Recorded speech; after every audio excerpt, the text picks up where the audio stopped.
Top quality और consistent performance के लिए सिर्फ सिल्वर पंप नाम याद रखना। नमस्कार, समाचारों સાથે હું છું જયેશ। એજન્ડા એટ 9 માં આજે સૌપ્રથમ વાત કરીશું કે 1 મહિના બાદ અમદાવાદ પ્લેન ક્રેશને લઈને મહત્વપૂર્ણ રિપોર્ટ સામે આવી ચૂક્યો છે અને આ રિપોર્ટની અંદર મહત્વપૂર્ણ ચોંકાવનારા ખુલાસા થયા છે। એર ઇન્ડિયાની ફ્લાઇટ AI-171 ક્રેશ થવાની આ ઘટનામાં દુર્ઘટનાનો પ્રાથમિક તપાસનો 15 પાનાનો રિપોર્ટ સામે આવ્યો છે। AAIBના આ પ્રાથમિક રિપોર્ટમાં ખૂબ જ ચોંકાવનારા ખુલાસા સામે આવી રહ્યા છે કે ટેક ઓફની થોડી જ સેકન્ડમાં વિમાનના બંને એન્જિન બંધ થઈ ચૂક્યા હતા। એન્જિનોને ઈંધણનો પુરવઠો મળતો પણ બંધ થયો હતો। એન્જિન બંધ થતાં વિમાનની સ્પીડ ઘટી ગઈ અને વિમાન ત્યારબાદ ક્રેશ થઈ ગયું। બંને પાયલોટ વચ્ચેની કેટલીક અંતિમ વાતચીતનો ઓડિયો પણ સામે આવ્યો છે, જેમાં એક પાયલોટે પૂછ્યું કે તમે ફ્યુઅલ કેમ બંધ કર્યું? બીજા પાયલોટનો જવાબ હતો કે મેં એવું નથી કર્યું અને વાતચીતની થોડી જ ક્ષણોમાં આ વિમાન ક્રેશ થયું।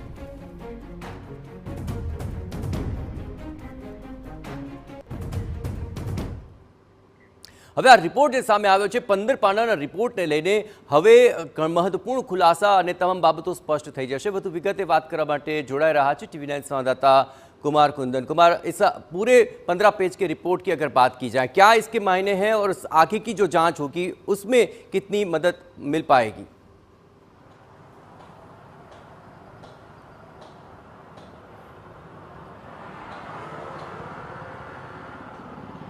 जय, सबसे अहम बात इस पूरे रिपोर्ट में यह है कि फ्यूल एक तरीके से इंजन को सपोर्ट नहीं कर पाया और इंजन में काम करना बंद किया। पायलट ने अपनी तरफ से पूरी कोशिश की इंजन को रिट्रीव करने की, लेकिन आखिरकार इंजन में वो खराबी आई जिसकी वजह से एक इंजन तो थोड़ा बहुत रिट्रीव होने की कोशिश भी की, लेकिन दूसरा इंजन बिल्कुल भी फेल हुआ। पायलट की जो आवाज़ है DVR से रिकॉर्ड हुआ है, उसमें एक पायलट दूसरे से पूछ रहा है कि तुमने इंजन क्यों बंद किया है।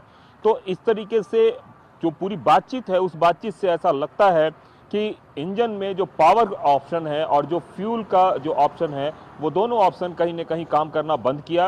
इसके लिए विमान को जितनी ताकत मिलनी चाहिए हवा में उड़ने के लिए, वो ताकत नहीं मिली और इंजन फेल होने की वजह से विमान क्रैश हुआ। इन सब के बीच इस रिपोर्ट में ये भी निकल कर आया है जयेश कि पायलट ने अंतिम कोशिश भी की, जो रैट है उसको ऑन करने की, जिससे कि हवा में ही एक टरबाइन ओपन हो और उससे इंजन रिवाइव हो सके, लेकिन क्योंकि हाइट इतनी कम थी जिसकी वजह से ऐसा कुछ हो नहीं पाया और फाइनली जो है एक तरह से कह सकते हैं कि विमान दुर्घटनाग्रस्त हुआ। अब बड़ा सवाल यह है कि आखिरकार इसकी वजह क्या है। 2-3 बातें स्पष्ट रूप से सामने आई है जयेश। पहली बात, किसी भी तरीके की साजिश से इनकार किया गया है इस पूरे रिपोर्ट में। हालांकि यह प्रिलिमिनरी रिपोर्ट है, लेकिन बावजूद इसमें किसी भी तरह की साजिश से इनकार किया गया है। दूसरी बात, जिस तरह के परेशानी की बात की जा रही है, उन परेशानियों को 2018 में भी उजागर किया गया था।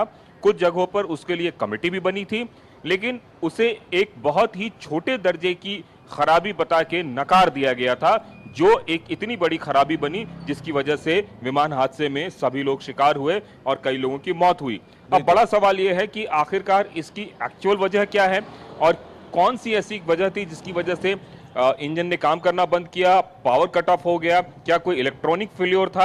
ये तमाम तरह की चीजें जो हैं वो 3 महीने बाद जो रिपोर्ट आएगी उसमें निकलकर सामने आएगी। जयेश, धन्यवाद। पूरे मसले पर आप नजर बनाए रखे तो कुमार कुंदन जણાવ્યા તે પ્રમાણે મહત્વપૂર્ણ ખુલાસા તો થઈ ગયા છે કે આખરે એન્જિન બંધ થવાને કારણે જ આ પ્લેન ક્રેશ થયું, પરંતુ એ પ્લેન ક્રેશ થવામાં એન્જિન કેમ બંધ થયું તે બાબતને લઈને હજી આગામી દિવસોમાં તપાસની અંદર મોટા ખુલાસા થઈ શકે છે।